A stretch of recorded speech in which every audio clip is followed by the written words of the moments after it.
PMC ప్రేక్షకులకి అలాగే ధ్యానయోగులకి జ్ఞానయోగులకి నా యొక్క నమస్కారాలు. నేను మీ ప్రభాకర్ పిరమిడ్ చేతను.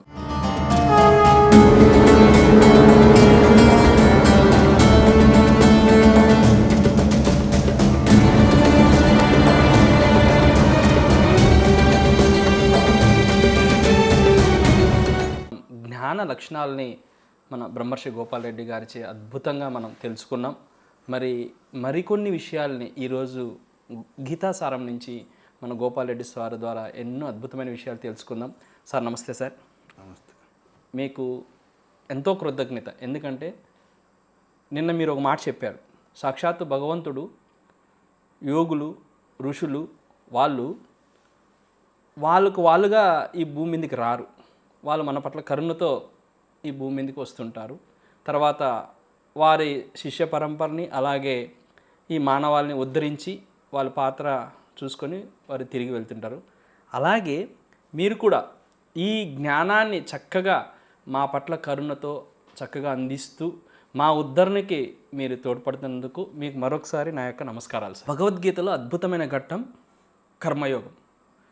మనము ఈ జీవితంలో ఎలాంటి కర్మలు చేస్తే మనం ముక్తిని పొందుతాం, అలాగే ఎలాంటి కర్మలు చేస్తే ఈ కర్మబంధంలో ఇరుక్కుంటాం, ఈ కర్మబంధంలో ఇరుక్కోకుండా మనం ఎలాంటి కర్మలు చేయాలి, ఆ ముక్తి మార్గానికి మరి మీరు మరొకసారి చక్కటి ఆ జ్ఞానామృతాన్ని గీతాసారాన్ని అందించాలని ప్రార్థిస్తున్నాను సార్. జీవితంలో కర్మయోగం అనేది అతి ముఖ్యమైనది. Yes sir. ఎందుకంటే ప్రతి క్షణము కర్మ లేకుండా జీవించే ఏ జీవరాశికి కూడా సంబంధం కాదు. ప్రతి జీవరాశి, చెట్టు, చేమ, పశువు, పక్షి అన్నీ కూడా కర్మలు చేస్తూనే ఉన్నాయి. అవును. కర్మ లేకుండా ఏ జీవరాశి లేదు. అవును. చెట్టు, చేమ కూడా లేవు, అవి కూడా వీస్తూనే ఉన్నాయి. అవును. చలనమే కర్మ, చెలించడమే కర్మ. అవును సార్. అన్నీ చెలిస్తూనే ఉన్నాయి. మానవుడే కాదు, సమస్త జీవరాశి అలా చలనంలోనే ఉంది. సృష్టి మొత్తం చలిస్తానే ఉంటుంది. కాబట్టి ఇక్కడ చెలించకుండా అవకాశమే లేదు. కాబట్టి కర్మ లేకుండా జీవించే కూడా అవకాశం లేదు. ఓకే. కర్మ లేకుండా ఏ జీవరాశి, చెట్టు, చేమ, పశువు, పక్షి కూడా కర్మ లేకుండా జీవించలేదు. ఇప్పుడు ఒక అద్భుతమైన మాట చెప్పారు సార్. ఏంటంటే ఇంతవరకు నా అవగాహన వరకు ఓన్లీ ఒక మనిషి మాత్రమే కర్మ చేస్తాడు అనుకున్నాను, కానీ మీరు చెట్టు కూడా చెప్పారే, ఇది ఒక అద్భుతమైన వాక్కు. చెల్లించే ప్రతి వస్తువుది కర్మే. అద్భుతం సార్. కాబట్టి ఎక్కడ ఏది కూడా కర్మకు దూరంగా లేదు. ఈ భూమి మీద ఉన్నప్పుడు ఈ ప్రతిదీ కూడా కర్మకు అధీనమయ్యే ఉంది. కాలమే కర్మాధీనమై పరిగెత్తుతాంది. క్షణకాలం అంటాం కదా, ఆ క్షణం అనే కాలం కూడా కర్మ కదిలిపోతానే ఉంది. కాలమే కర్మాధీనమై పరిగెత్తాంది. ఈ కాలమే కూడా పరిగెత్తాంది. ఇప్పుడు నింది రేపు ఉండదు. ఇప్పుడు రాత్రి ఉంది, మళ్ళీ పగులు అవుతుంది, పగులు ఉంది, రాత్రి అవుతుంది, చెలిస్తానే ఉంది. కాలమే కర్మాధీనమై పరిగెత్తు ఉన్నప్పుడు కాలంలో పుట్టి పెరిగి పోయే వాళ్ళం మనము ఇక్కడ కర్మలు చేయకోకుండా ఉండే అవకాశాలే లేవు. సమస్తము కర్మ ఆధీనంలోనే ఉంటుంది. కర్మలకు దూరంగా ఉండేకి సాధ్యం కాదు. అందుకే అర్జునుడు ఈ ఘోర కర్మలో నన్ను ఎందుకు నియోగించుతున్నావు కృష్ణ అని అడుగుతాడు. జ్ఞానం గొప్పదంటావు కదా, ఆత్మస్థితి గొప్పది కదా, బుద్ధియోగం గొప్పది అంటే ఈయన జ్ఞానం గొప్పది అనుకున్నాడు. జ్ఞానం గొప్పదని కానీ కర్మ తక్కువదని కానీ కృష్ణుడు ఎక్కడా చెప్పలే. ఎక్కువ తక్కువల గురించి చెప్పలే. ఈ యోగానికి ఆ యోగమే ముఖ్యం. స్థాయిలో ఆ స్థాయిలో అది ముఖ్యమే. కాబట్టి అందుకే ఇది ఎక్కువ తక్కువ అని చెప్పలే. ఎవరెవరి స్థాయిలో కర్మస్థాయిలో ఉండేవాళ్ళు కర్మస్థాయిలో ఉంటారు, జ్ఞానస్థాయిలో ఉండేవాళ్ళు జ్ఞానస్థాయిలో ఉంటారు, ధ్యాన స్థాయిలో ఉండేవాళ్ళు ధ్యాన స్థాయిలో ఉంటారు. ఎవరెవరి స్థాయి వాళ్ళది. అందుకే అది ఏం చెప్పలే. ఈయన అర్థం చేసుకుని నిష్కామ కర్మ కంటే నిష్కామ కర్మ గొప్పది అని ఆయన చెప్పిన దాన్ని ఈయన ఏదో జ్ఞానం గొప్పది కర్మ తక్కువది అని భావన వచ్చింది ఆయనకు.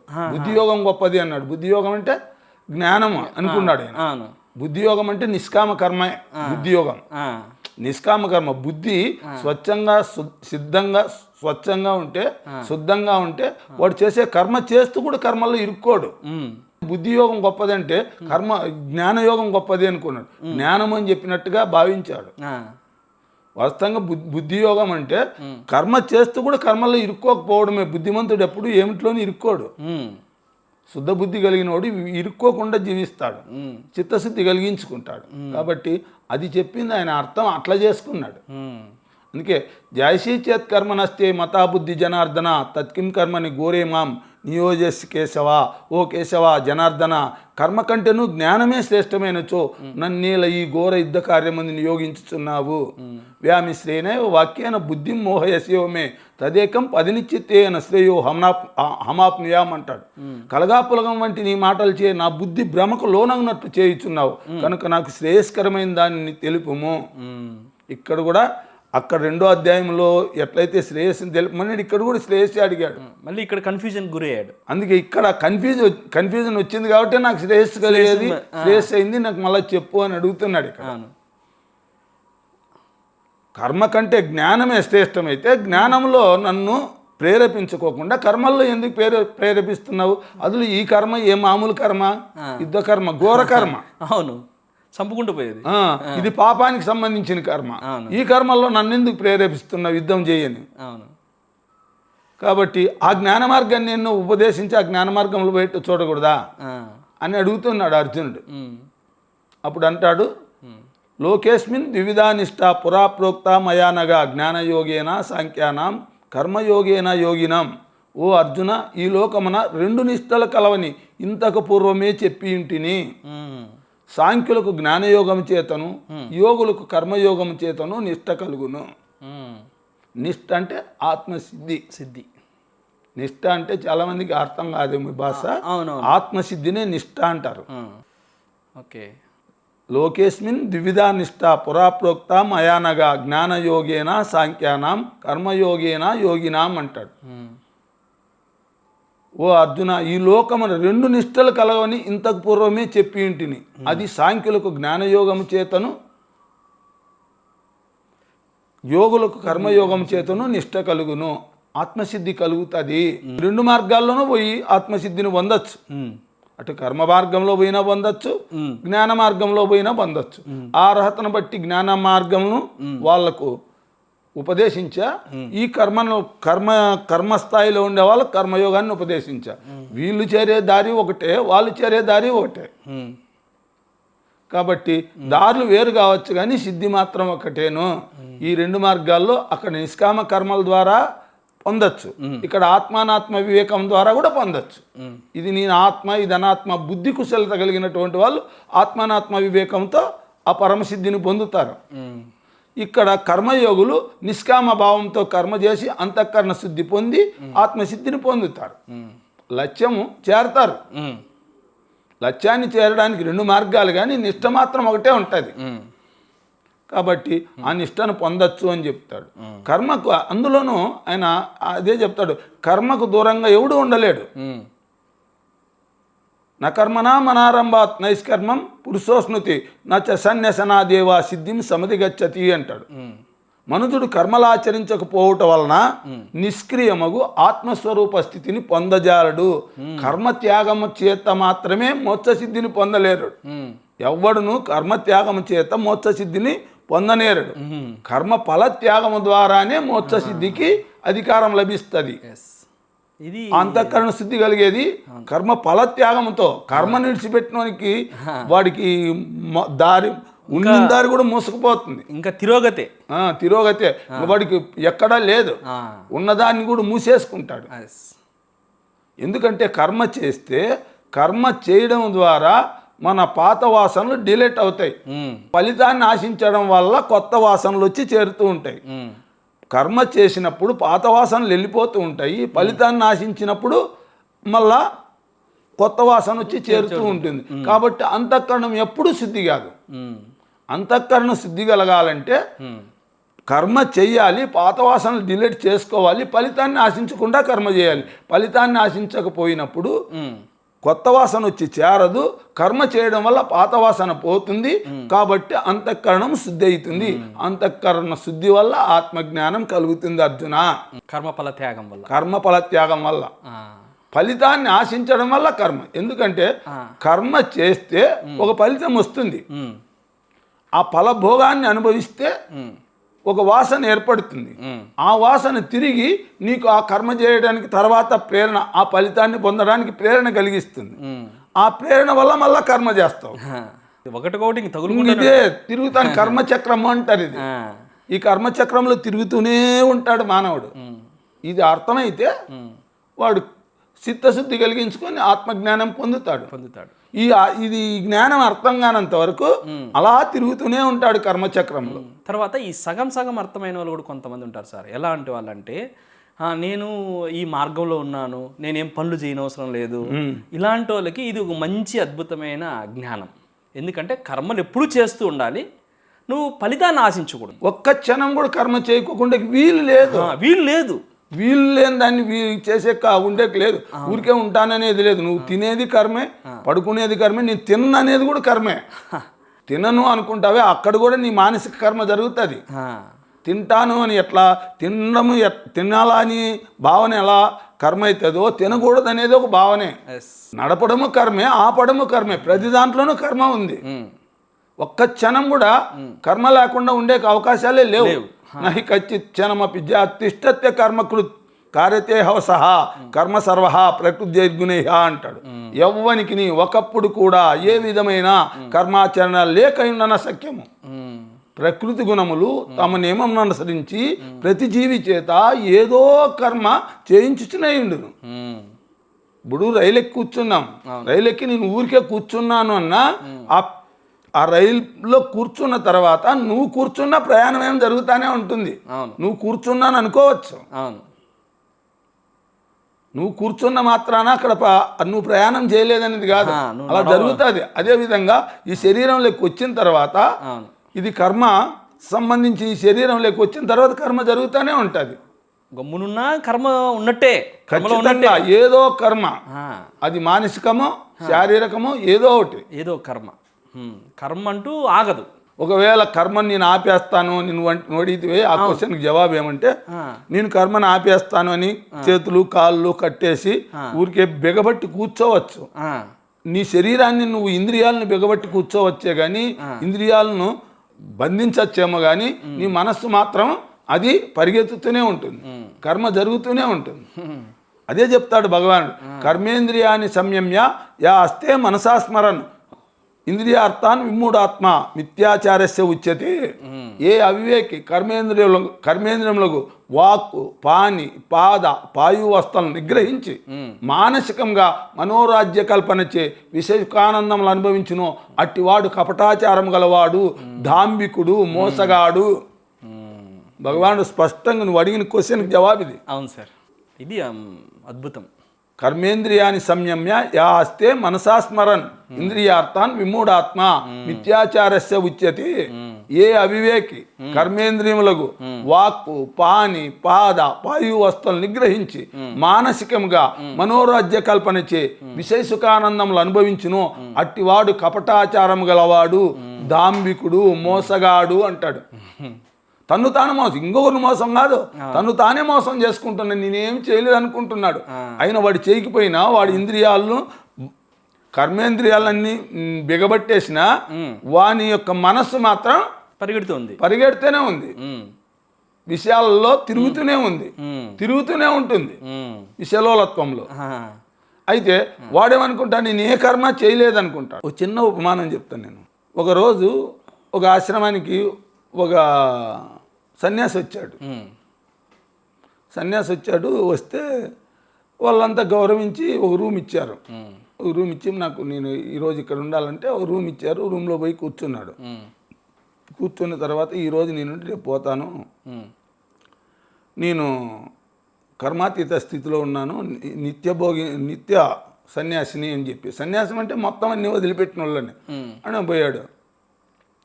బాగా మంచి భోజనం పెట్టారు, తిన్నాడు, పండుకున్నాడు. ఆ రోజు భోజనం చేసినాడు, బాగున్నాడు. పొద్దున్నే తెల్లవారుజామునే తలుపు తట్టారు. ఆ ఆశ్రమ ధర్మాలు ఏమంటే తెల్లవారుజామునే 3:30కే వాళ్ళు తలుపు తట్టి లేచి స్నానం చేసి ధ్యాన స్థితుల్లోకి వెళ్ళమంటారు. అప్పుడు ఆయన అన్నాడు, నాకేం అవన్నీ లేవు, మీ కర్మల్లో ఉండే వాళ్ళకి అవన్నీ, నేను కర్మాతీత స్థితిలో ఉన్నా, కర్మాతీత స్థితిలో ఉండేటటువంటి వాడిని, నిష్క్రియుని, కాబట్టి నాకేం అవసరం లేదు అన్నాడు. అట్లా ఇంక వాళ్ళు ఏం చెప్తారు, వెళ్ళిపోయారు. ఆ రోజు జరిగిపోయింది. మళ్ళీ రెండో నాడు బాగా పూర్ణంగా ఇది బాగా అనుకూలంగా ఉంది కదా ఆశ్రమం అని రెండో రోజు కూడా ఉన్నాడు ఆయన. రెండో రోజు బాగా తీపి పదార్థాలు బాగా పెట్టారు, దప్పిక కలిగించే పదార్థాలు తిన్నాడు, బాగా తిన్నాడు, పండుకున్న తర్వాత నిష్క్రియ కదా అని చెప్పి వాళ్ళు వాకిలు వేసేసిపోయారు. ఇంకా దానికి ఏం అవసరం లేదు కదా ఇంకేమన్నట్టు, ఇంత మనతో అవసరం ఉండదు కదా అని. నేను కర్మలకు అతీతున్నప్పుడు ఇంకా ఆయనకి ఏమో అవసరం ఉంటాయేంటి అని. అర్ధరాత్రి అయింది, దప్పిక అయింది, తట్టుకోలేకపోయాడు, తలుపుకు తడుతున్నాడు, బాతున్నాడు. ఎందుకు బాతున్నావు అని అడిగి వాకిలు తీస్తే దప్పిక అవుతాడే, నీకు నిష్క్రియను కదా, నువ్వు ఏ కర్మ చేయవు కదా, నీకు ఆకలి దప్పులు అవన్నీ నీకు మా మాదిరి నీకు ఉంటే నువ్వెట్లా నిష్క్రియను అవుతావు? కర్మ స్థితి అట్లా ఉంటుంది. అది బాహ్య సన్యాసం వేరు, అంతఃసన్యాసం వేరు. అంతఃసన్యాసికి ఆహారం కాదు కదా, శరీరమే నేను కాదనే భావన కలిగిన వాడికి నిష్క్రియుడు, వాడికి ఏమీ ఉండకపోవచ్చు. శరీర భావన ఉన్నంత వరకు ఇవన్నీ ఆటోమేటిక్గా ఉంటాయి. వాడు నిష్క్రియనే లేదు, శరీరానికి అతీత స్థితి, శరీరాన్ని నుంచి తను తాను వేరు చేసుకొని ఉన్నటువంటి వాడికి మాత్రమే ఇది సాధ్యమవుతుంది. ఒక ఆత్మజ్ఞానికి మాత్రమే అది లెక్క. ఆత్మజ్ఞానం పొందే వరకు బట్టలు ఏవైనా వేసుకో, లేదంటే ఏదైనా వేషం వేసుకో, అవన్నీ లెక్కకు ఒరిజినల్ కాదు. కాకపోతే నీకు సింబాలిక్గా నువ్వు వేసుకోవచ్చు అంతే. నేను ఈ సాధనలో ఉన్నాను అని చెప్పుకునే తరమవుతుంది, కానీ వాస్తవం కాదు. అదే సన్యాసి ఆ యోగయుక్తుడైన తర్వాత సన్యసించినా నువ్వు సన్యసించకపోయినా నువ్వేం పర్వాలే, అది ఆటోమేటిక్గా నువ్వు ఆ స్థితిలోనే ఉంటావు. ఏదో బట్టలు మార్చిన మాత్రాన్ని కాదు, బట్టలు మార్చుకున్నా పర్వాలే. అదే చెప్తాడు భగవద్గీతలో కృష్ణుడు, సన్యాసస్తు మహాబాహో దుఃఖమాప్తుం అయోగతః యోగయుక్త మునిర్బ్రహ్మ నచిరేనా దిగచ్చతి. యోగమునకు వల్లనే సన్యాసమునకు కూడా నిష్కామ కర్మయే పునాది. పునాది దృఢమైనచో సన్యసింపనక్కర్లేకయే పరబ్రహ్మ ప్రాప్తి కలుగును. సన్యాసం చేయాల్సిన పనిలే. యోగమునకు వల్లనే సన్యాసానికి కూడా నిష్కామ కర్మయే పునాది. పునాది దృఢమైనచో సన్యసింపనక్కర్లేకే పరబ్రహ్మ ప్రాప్తి కలుగుతుంది. దీనికి మనకు ప్రమాణం భగవానుడే ఖచ్చితంగా. అందుకే సన్యాసి అంటే ఏమి, యోగి అంటే ఏమి అని చెప్పి, యోగికి ఏ లక్షణము ఏదైతే వాడు నిష్కామంగా ఉన్నాడు, వీనికి నిష్కామ యోగమే పునాది. పునాది దృఢంగా ఉందనుకో, వాడు సన్యాసం చేయాల్సిన పనులు ఆటోమేటిక్గా పరబ్రహ్మ ప్రాప్తి వాడికి కలుగుతుంది. అర్జున, యోగయుక్తో విశుద్ధాత్మ విజితాత్మ జితేంద్రియ సర్వభూతాత్మ భూతాత్మ కుర్వన్నపి నలిప్యతే అంటాడు.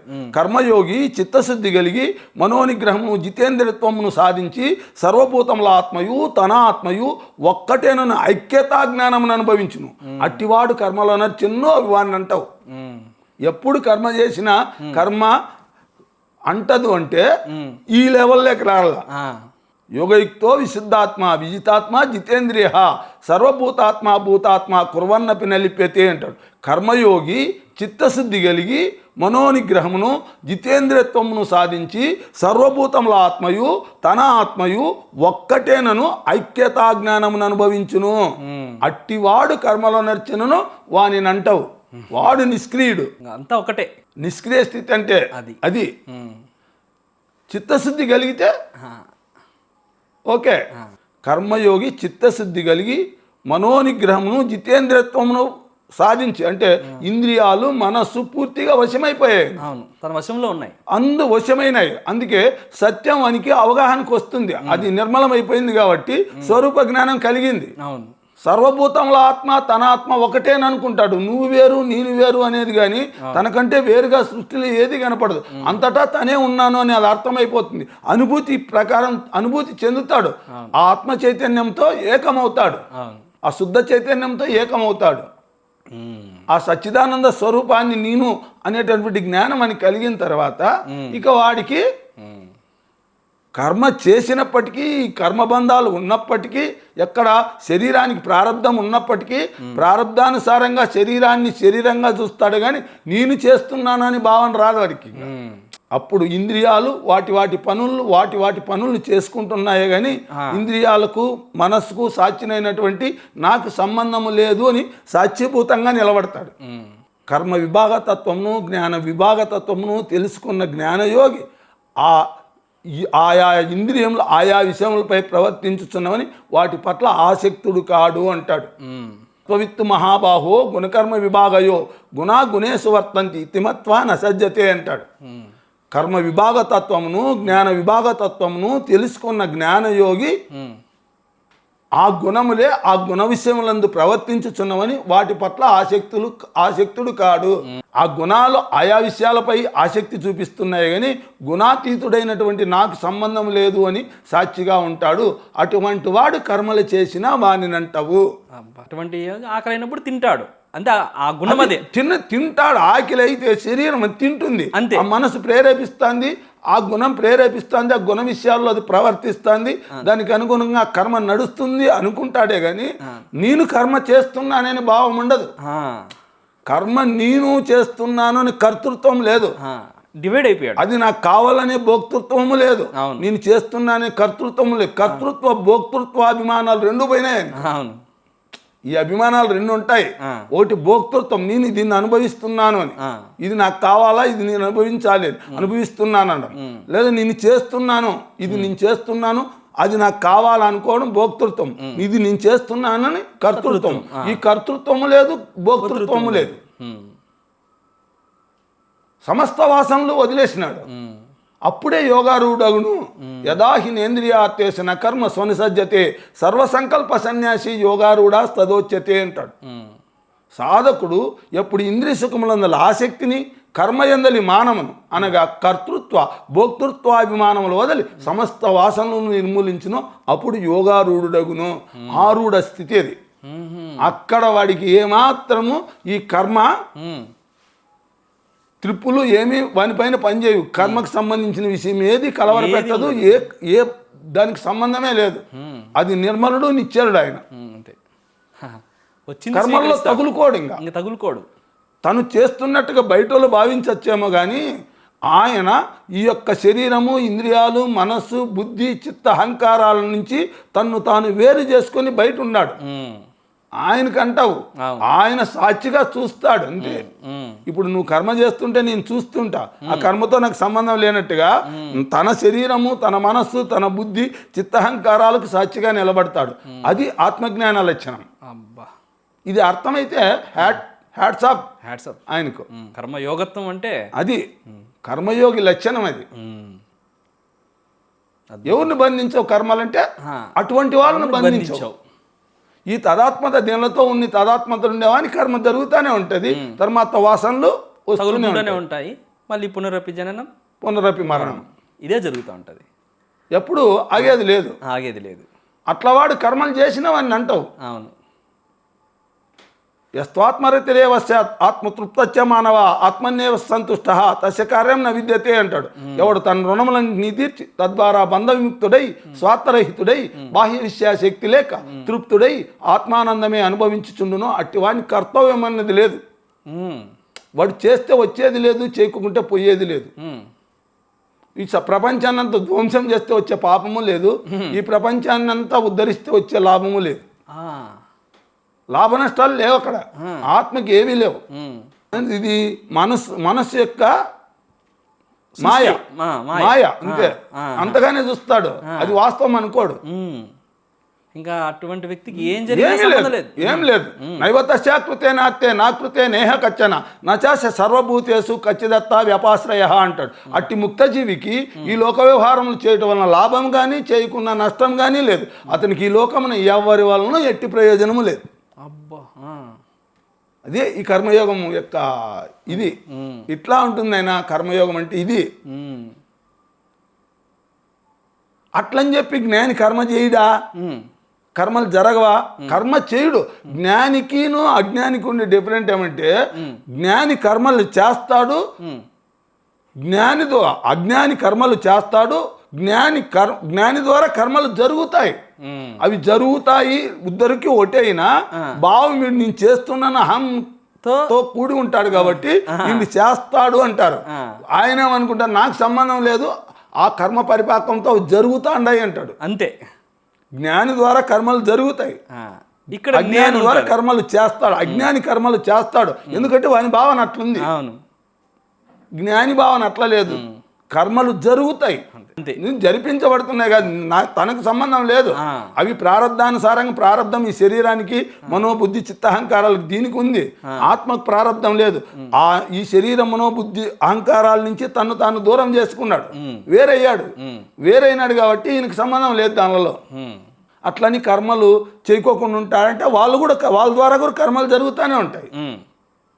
అదే కృష్ణుడు అంటాడు, నా విషయమే తీసుకో, నాకు ఈ 3 లోకాలలోనూ పొందాల్సింది కానీ పొందబడింది కానీ ఏది లేదు, అయినా నేను కూడా మీ మాదిరి కర్మలు చేస్తున్నా. ఎందుకు జ్ఞాని ఎందుకు కర్మలు చేస్తాడంటే ఈ శ్రేష్ఠుడైన వ్యక్తి ఎవడైతే ఏ పని చేస్తాడో ప్రజలు కూడా అదే చేస్తారు, అందుకయ్యే వాడు కూడా కర్మను ఆచరిస్తూ ఉంటాడు, ఆచరణలో ఉంటాడు. నమే పార్థాస్తి కర్తవ్యం త్రిశు లోకేషు కించన నానవాప్తమవాప్తవ్యం వర్తయేవచ్చ కర్మని అంటాడు. ఓ పార్థ, నాకు ఈ 3 లోకములందును పొందవలసింది కానీ పొందబడనిది కానీ ఏదీనూ లేదు, పొందాల్సింది లేదు పొందబడింది లేదు. ఎందుకంటే అన్నీ అయిపోయినాయి, అన్నీ అయిపోయి అన్ని కర్మలు ఆచరించి తర్వాత పూర్తిగా విశుద్ధంలో ఉన్నాడు, పూర్తిగా తను తాను ఆత్మస్వరూపంలో ఉన్నాడు. కాబట్టి నేను ఆ స్థితిలో ఉండేవాని కర్మలు లేవు, అన్నీ అయిపోయినాయి. సిద్ధి కలిగింది. సిద్ధి కలిగిన తర్వాత, ఎందుకంటే సిద్ధి కలిగిన తర్వాత సాధనలతో పని లేదు, సాధన దశలో ఆ కర్మలన్నీ అవసరం. స్వరూపం అయిపోయింది, సిద్ధి కలిగింది, స్వరూపం పొందుకున్నా ఇంకా లేదు, తనెవరో దానికి తెలిసిపోయింది. దానికోసం ఈ కర్మలన్నీ, ఇక ఆ కర్మలన్నీ అయిపోయినాయి, దాని రుణాలన్నీ తీరినాయి. ఎవడు తన రుణములన్నీ తీర్చి తద్వారా బంధముక్తుడై స్వార్థరహితుడై బాహ్య విషయాశక్తి లేక తృప్తుడై ఆత్మానందమే అనుభవించుచుండును, అటివాని కర్తవ్యం అన్నది లేదు. అందుకే నాకు ఈ 3 లోకములందును పొందవలసింది కానీ పొందబడనిది కానీ ఏదీనూ లేదు, కావున నాకు కర్తవ్యం అన్నది లేదని వేరే చెప్పనక్కరలేదు. అయితే నేను కర్మలు చేయలేదు, ఆచేస్తాండ ఎందుకు? యద్యదాచరితి శ్రేష్ఠ తత్తదేవే తరోజన సయత్ ప్రమాణంలోకి తనువర్తతే అంటాడు. యద్యదాచరితి శ్రేష్ఠ తత్తదేవే తరోజన సయత్ ప్రమాణం కురితే లోకస్తు ధనవర్తతే అంటాడు. శ్రేష్ఠుడైన వ్యక్తి ఏ పని చేస్తాడో ఇతరులు కూడా అదే చేయుదురు.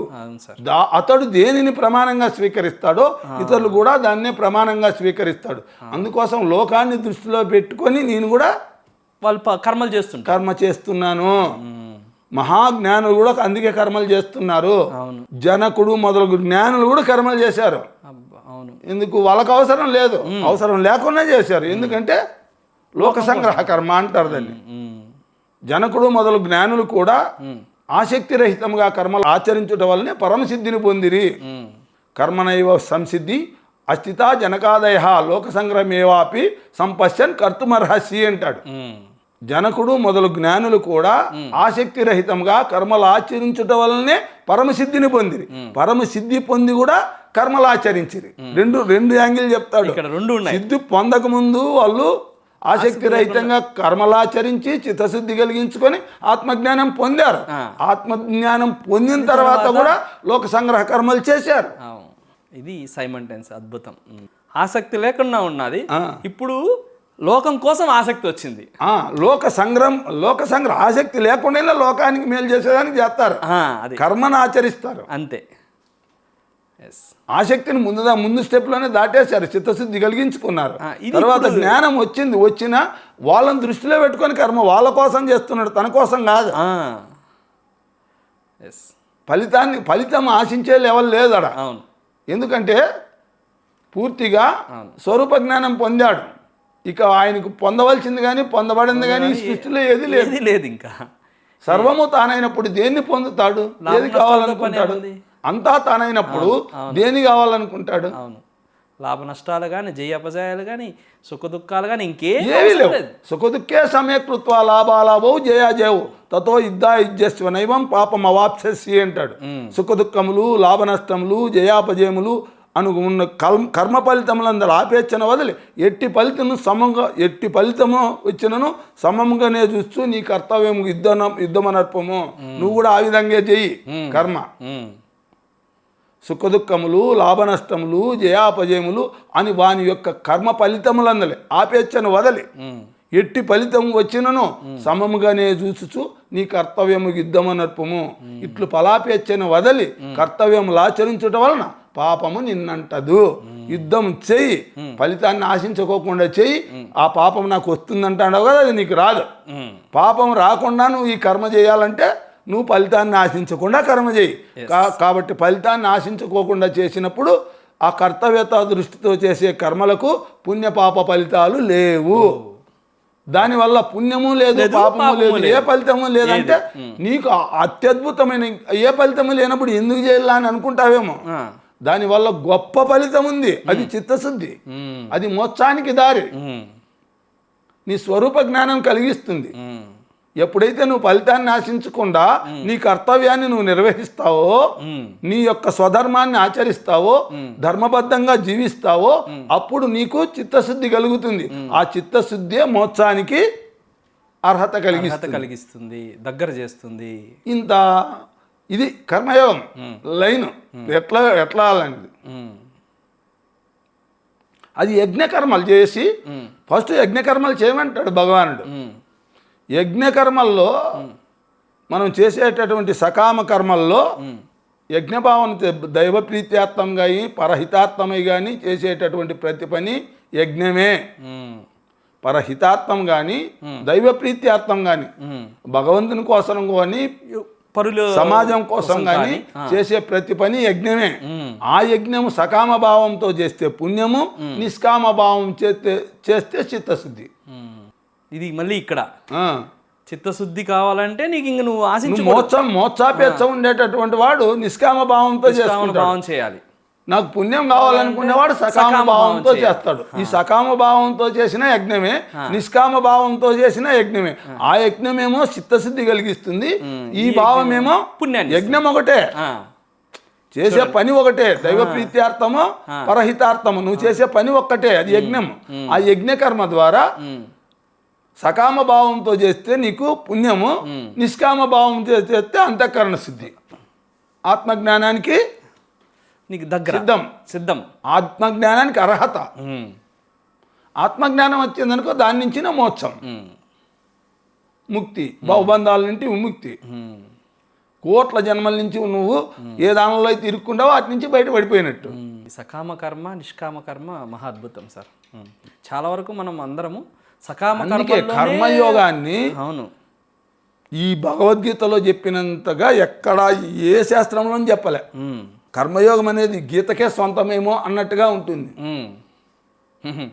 భగవానుడు. ఎందుకంటే ఈ అర్జునుడు అక్కడ కర్మల్లో ఏ కర్మకు చేస్తే కర్మబంధాల్లో చిక్కుకోకుండా కర్మ నుండి విడివడి కర్మల నుంచి ముక్తుడై ఆ అంతఃకరణ శుద్ధి గల ఆత్మజ్ఞానం పొందొచ్చో దానికోసం బోధించాడు. కాబట్టి ఇది మహాద్భుతంగా వస్తుంది. ఆ సందర్భము వల్ల కర్మయోగానికి విలువ వచ్చింది. అద్భుతం సార్. ప్రతి వ్యక్తి కర్మలు ఆచరించాలి, అది యజ్ఞభావంతో. యజ్ఞభావన అంటే పరహితార్థమై కానీ దైవ ప్రీత్యార్థమై. మన స్వార్థ కర్మలు అవి యజ్ఞాలు కాదు. అవును, అవి ఎక్కడ తీసుకుపోతాయి, మనం పాప పంకిలములకు నూకేయచ్చు. స్వార్థం ఉంది అంటేనే పాపము మూటగట్టుకోవడమే. నిస్వార్థంగా చేస్తేనే పుణ్యం. లేదా స్వార్థంతో చేసినప్పుడు పాపమే ఉంటుంది. పరహితార్థం కాదు అది చేసేది. తన సొంత తన్ను తాను సుఖపెట్టుకోవడానికే కానీ పరులను సుఖపెట్టాలనే ఆలోచన లేదు. తన్ను సుఖపెట్టుకోవడానికి పరులను బాధించే కూడా సిద్ధమే. అందుకే అక్కడ పాపాన్ని కూడా మూటగట్టుకుంటాడు. అవును, మనిషి ఈ ఒక్క జ్ఞానాన్ని తెలుసుకుంటే స్వార్థాన్ని వదిలేస్తాడు. అందుకే భగవద్గీతలో కర్మయోగం చాలా మహాద్భుతంగా ఉంటుంది. అది దాని గురించి పూర్తిగా అర్థం చేసుకుంటే మన జీవితం కరెక్ట్గా నడిచి ముక్తిని పొందొచ్చు, ధర్మబద్ధంగా జీవించవచ్చు. మీరు అన్నట్టు స్వధర్మాచారం. ధర్మం అంటే తనకు ఏదైతే భగవంతుని ద్వారా సంక్రమించిందో దాన్ని ధర్మబద్ధంగా చేయడం. ఇప్పుడు నువ్వు ధర్మబద్ధంగా రైతు పని చేసుకో. వ్యాపారస్తుడు ధర్మబద్ధంగా వ్యాపారం చేసుకో. వానికి కొన్ని ధర్మాలు ఉన్నాయి, రైతుకు కొన్ని ధర్మాలు ఉన్నాయి. ధర్మాన్ని అతిక్రమించుకోకుండా చేయి కర్మ. అక్కడ నువ్వు కోరి చేస్తే పుణ్యం, కోరిక లేకుండా స్వధర్మాన్ని ఆచరిస్తే యజ్ఞకర్మలు రెండు యజ్ఞకర్మలే. అవునవును. కోరి చేసావంటే ఆ సకామ కర్మలో కోరి చేస్తే నీకు పుణ్యం, కోరిక లేకుండా చేస్తే చిత్తశుద్ధి, ఆత్మజ్ఞానానికి అర్హత. నువ్వు ముక్తి కావాలనుకుంటావా, ముక్తి లేదంటే పుణ్యం కావాలనుకుంటావా, పుణ్యం. ఈ యజ్ఞ కర్మల ద్వారా కర్మబంధాల నుంచి విముక్తుడవుతాడు. విముక్తి కావచ్చు, ముక్తి కూడా సంభవం. ఇప్పుడు సకామ కర్మలకి ముక్తుడైతాడా సార్? సకామ కర్మ చేసేది సకామ కర్మే. సకామ కర్మలో కోరి చేస్తే నాకు ఈ ఫలితం కావాలా అనుకొని మంచి పని చేస్తే పుణ్యం వస్తుంది అంతే. ఆ మంచి పని చేసి కూడా దాని నుంచి ఏమీ కోరలేదు, ఫలితాన్ని ఆశించుకోకుండా కర్మ చేశాడంటే ఏంది కర్తవ్యత దృష్టితో స్వధర్మాచరణ చేస్తే వాడికి కర్మ చిత్తశుద్ధి కలుగుతుంది. ఇక్కడ కోరకూడదు అనేది నీ ఇష్టం. నీకు స్వర్గఫలాలు లేదంటే పరలోక సుఖాలు తర్వాత వచ్చే జన్మల్లో భోగాలు కావాలనుకుంటే నువ్వు ఆ భావంతో చేస్తే అవి వస్తాయి. ఆ ఏ భావము లేకుండా నువ్వు ముక్తి కాంక్షతో ముముచ్చు అయితే, ముక్తి పైన ఆపేక్ష కలిగినటువంటి వాడివైతే నువ్వు స్వధర్మాన్ని ఫలాపేక్ష లేకుండా చేస్తే నీకు చిత్తశుద్ధి కలిగి ఆత్మజ్ఞానానికి దారి తీస్తుంది.